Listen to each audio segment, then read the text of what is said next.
तो ये छोटे मोटे हवा के झोंके आपकी जो चिराग आपने जलाया है उसे बुझा नहीं सकते। हौसला शिक्षा से आपको वंचित करने का प्रयास हो रहा था, आज भी हो रहा है। अत्याचार से बचने का प्रयास किया, लगा कि लोग शिक्षित हो जाएंगे, जान जाएंगे, हमारी दुकान बंद हो जाएगी। कि ये जो जालिम लोग हैं इनसे बचने की जरूरत है, इनसे चलने की जरूरत है। और अगर आप बढ़ते रहे निश्चित आप कामयाब होंगे। छाव में हम लोग अपने इस कार्यक्रम को मना रहे हैं। महान शिक्षा के प्रेरणा स्रोत ज्योतिबा राव फूले जी और माँ सावित्रीबाई को नमन करते हुए, श्रद्धा सुमन अर्पित करते हुए हम अपनी बात प्रारंभ करें। सम्मानित इस कार्यक्रम की अध्यक्षता कर रहे अध्यक्ष जी, हम सबके और खास तौर से इस पूरे जनपद की मजलूमों की उम्मीद, बेकस बेसहारों की को हौसला देने वाले हम सबके अग्रज आदरणीय श्री उमाशंकर कुशवाहा जी, पूर्व विधायक जी, माननीय मुख्य अतिथि जी, विशिष्ट अतिथि जी, इस क्षेत्र के तमाम उपस्थित अभिभावकगण, नौजवान साथियों, प्यारी माताएं, बहनें और प्यारे बच्चों और बच्चियों, आज इस उद्घाटन के अवसर पे मुझे बहुत कुछ कहना नहीं है, क्योंकि आप जानते हैं डॉक्टर साहब ने बड़ा अपनी पीड़ा से हम सबको अवगत कराया है कि हम जिस मकसद और उम्मीद के साथ इस क्षेत्र में एक शिक्षा का अलग जगाने की कोशिश कर रहे थे, कुछ बाधाएं आई हैं। हम डॉक्टर साहब को कुछ दो लाइनों में अपनी बात कहना चाहे आदरणीय विधायक जी, कि जो अपनी जान की बाजी लगा नहीं सकते, जो अपनी जान की बाजी लगा नहीं सकते, वो जमाने में इनकलाब ला नहीं सकते। आपको पर्वत भी है, सागर भी है, थोड़ी सी बाधाओं से आपको कोई झुका नहीं सकते। डॉक्टर साहब हौसला रखिए, आपके सर पे माननीय विधायक जी जो हम सबके अग्रज हैं, मैंने देखा है मजलूमों के आंसुओं को पोंछते हुए। आपके बीच मुख्य अतिथि दोहरे जी मौजूद हैं, इस क्षेत्र के मालिक मौजूद हैं, इस क्षेत्र के अभिभावकगण का छत्र छाया आशीर्वाद आपके सर पे है। तो ये छोटे मोटे हवा के झोंके आपकी जो चिराग आपने जलाया है उसे बुझा नहीं सकते। हौसला रखिए, आगे चलिए। और ये आज की बात थोड़े है, इतिहास को देखिए। ज्योतिराव फूले, मां सावित्रीबाई ने जब इतिहास को आप पलटेंगे तो पाएंगे इस शिक्षा को जगाने के लिए क्या क्या कुर्बानियां दी हैं, लोगों ने क्या क्या बाधाएं रखे हैं। प्राचीन काल से आज तक मैं आपको जोड़ना चाहूंगा, अनादिकाल से इतिहास पढ़ा है डॉक्टर साहब। जब लोगों ने बाधाएं खड़ी की तो ये फातिमा शेख सामने आई, और मुझे याद आ रहा है कि आप सुसुंडी की धरती पर इस शिक्षा के अलग को जगाने के लिए जब आगे बढ़े तो शमशाद साहब आपके सुसुंडी से आपके कंधा मिला करके आपके साथ खड़े।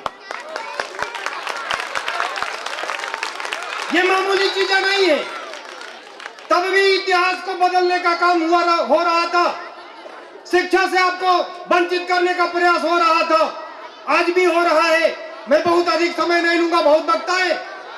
डॉक्टर साहब जब इतिहास की तरफ देखें, बड़ा खेल हुआ है, हमारे मुख्य अतिथि जी, बड़ा गेम हुआ है इसके साथ।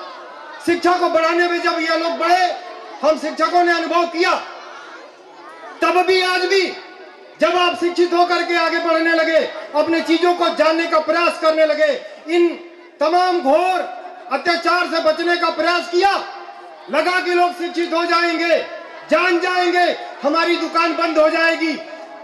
हिंदी में आदरणीय विधायक जी बहुत सुनियोजित ढंग से ग्रामर में एक व्यवस्था दी गई कि आधा 100 के बाद यदि वो अक्षर आएगा तो इसके बाद उससे पहले अ या ई का उच्चारण नहीं होगा। जैसे स्वभाव, स्वरूप आदि, ये एग्जाम्पल दिया गया। मैं जब आईने से देखता हूं कि आदस्वा के बाद अगर वो आ जाए, अ या ई का उच्चारण प्रतिबंध है, ये कहाँ गया है? क्योंकि स्थान, स्कूल हम आदि का उच्चारण करते हैं, लेकिन आदस्वा के बाद वो आता है। ग्रामर में क्यों व्यवस्था दी गई? मुझे लगा विधायक जी, मुझे आभास हुआ एज ए शिक्षक होने के नाते, मुख्य अतिथि जी दोहरे जी, मुझे आभास हुआ कि ये जो बोल रहा है हम में आप में स्वर, हम में आप में जो ये स्वर बोल रहा है, अगर ये प्रतिबंध नहीं लगाया जाए तो ये शिक्षित जो समाज हो रहा है, हम जिसको भवंडर में डाल करके अपने नीचे चलाना चाहते हैं, ये स्वर को आगे कहीं ईश्वर बोलना शुरू कर दे, जानना शुरू कर दे। और वास्तव में जितने महर्षियों ने, जितने लोगों ने तपस्या किया है, जितने लोगों ने देखा है ईश्वर को, ईश्वर का ज्ञान पाया है, और इसी पूरे रहस्य को छिपाने के लिए इतना बड़ा गेम हुआ। तो डॉक्टर साहब, हम और आप किस खेत के मूली हैं? शिक्षा को जगाने में जब आप चल रहे हैं, इतना बड़ा रहस्य, इतना बड़ा गेम, इतनी बड़ी चीजें आप हमारे साथ हो सकता है, तो हमारे आपके घर हम ही लोगों से हम लोगों का विरोध करते हैं। इनकी हैसियत नहीं है कि सामने आए, हमारा ही समाज के लोगों को आगे करेंगे, हमारा विरोध कराएंगे। अनादिकाल से हुआ है, आज भी हो रहा है, आने वाले समय में भी होगा। इसलिए हम लोगों को दबने की जरूरत नहीं है। ये निश्चित जालिम लोग हम सबको हमेशा परेशान करते हैं, आज भी कर रहे हैं। यह राजनीतिक मंच नहीं है, लेकिन आज भी हो रहा है और अनादिकाल तक होता रहेगा। इसलिए हम तो कहेंगे कि ये जो जालिम लोग हैं, इनसे बचने की जरूरत है, इनसे चलने की जरूरत है। और अगर आप बढ़ते रहे, निश्चित आप कामयाब होंगे। और हम लोगों की जहां जरूरत पड़े, डॉक्टर साहब, ये हम लोग इस लायक नहीं है, कामयाबी के तरफ नहीं है, हम वित्तहीन साथी हैं। पूरे प्रदेश में हमारे मुख्य अतिथि जी, ये एक वित्तहीन समाज आप देख रहे होंगे, हमारे मैनेजर के लोगों के तरफ से देख रहे होंगे, बड़े बड़े गाड़ियों में चलते देख रहे होंगे। इन शिक्षकों के तरफ कभी आपने नहीं देखा। हम 3 पीढ़ियों को बर्बाद करने वाले लोग हैं। माता पिता ने इस उम्मीद से पढ़ाया होगा, डॉक्टर साहब, हमारे शिक्षकों को, कि जब यह बड़े होंगे तो हमारी लाठी बनेंगे, हमारी दवा कर पाएंगे बुढ़ापे में। लेकिन ईमानदारी से कहा जाए, यह शिक्षक समाज जो विभिन्न विद्यालय में पढ़ा रहा है, अपने माँ बाप, बूढ़े माँ बाप की एक छोटा सा टेबलेट, एक दवा कराने के पोजीशन में नहीं है। अपने साथी को एक अच्छा कपड़ा देने के पोजीशन में नहीं है। दूसरी पीढ़ी तो बर्बाद होती है। तीसरी पीढ़ी, जब हमारे बच्चे कभी त्योहारों पे फरियाद करते हैं, आने वाली जो ईद है, अगर ईमानदारी से कहा जाए, बच्चा एक प्रयास करेगा कि पापा एक छोटा सा कपड़ा लेते आना। बगल का मेरे चाचा का लड़का जो सऊदी रहते हैं, उनका कपड़ा लड़के को एक अच्छा आया है, आप भी लेते आए। जब हम स्कूल जाते हैं तो सोचते हैं कि बच्चे ने फरियाद किया, उसे क्या पता कि ये एडेड है या वित्तहीन है, चंद रुपए में पढ़ाने वाला है। जब हम घर को वापस होते हैं, जब बच्चा सामने खड़ा होता है और फरियाद करता है, पापा कपड़ा लेकर के आए हैं, ईद आ रही है, तो दिल कलेजा फट जाता है। मुख्य अतिथि जी, मन करता है कि माता सीता ने जैसे धरती से कहा कि धरती माँ फटो, मेरा पति मुझसे सवाल कर रहा है कि ये दोनों बच्चे किसके हैं, ये प्रमाणित करो। तब माता सीता ने कहा कि जिसका पति अपने पत्नी से सवाल करे कि प्रमाणित करो कि ये बच्चे मेरे हैं, अब तो इस जिंदगी में जीने का हक मुझे नहीं है। माँ सीता धरती फटो, हम इसमें समा जाए। उसी तरह से वित्तहीन शिक्षक निश्चित ये सर को, नजरों को झुका करके दिल से ये कहता है कि प्रभु अब इस धरती से मुझे उठा लो, जीने का हक नहीं है। 3 पीढ़ियों को बर्बाद करने वाले हम लोग,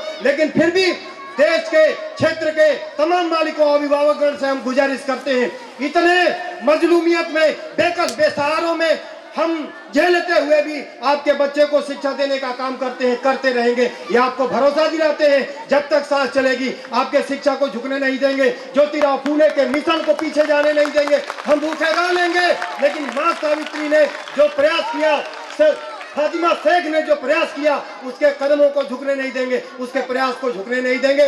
इसीलिए साथ हम अपने बच्चे बच्चियों से कहना चाहेंगे, अनुशासन के साथ बढ़ो, व्हाट्सएप ग्रुप से बचो, मोबाइल से बचो, शिक्षा को आगे बढ़ाओ। इससे बढ़ा करके तभी आप कामयाब हो सकते हो, आगे जा सकते हो। इन्हीं चीजों को कहते हुए मैं अपनी बात को समाप्त करता हूँ। जय हिंद, जय शिक्षक, जय बच्चे।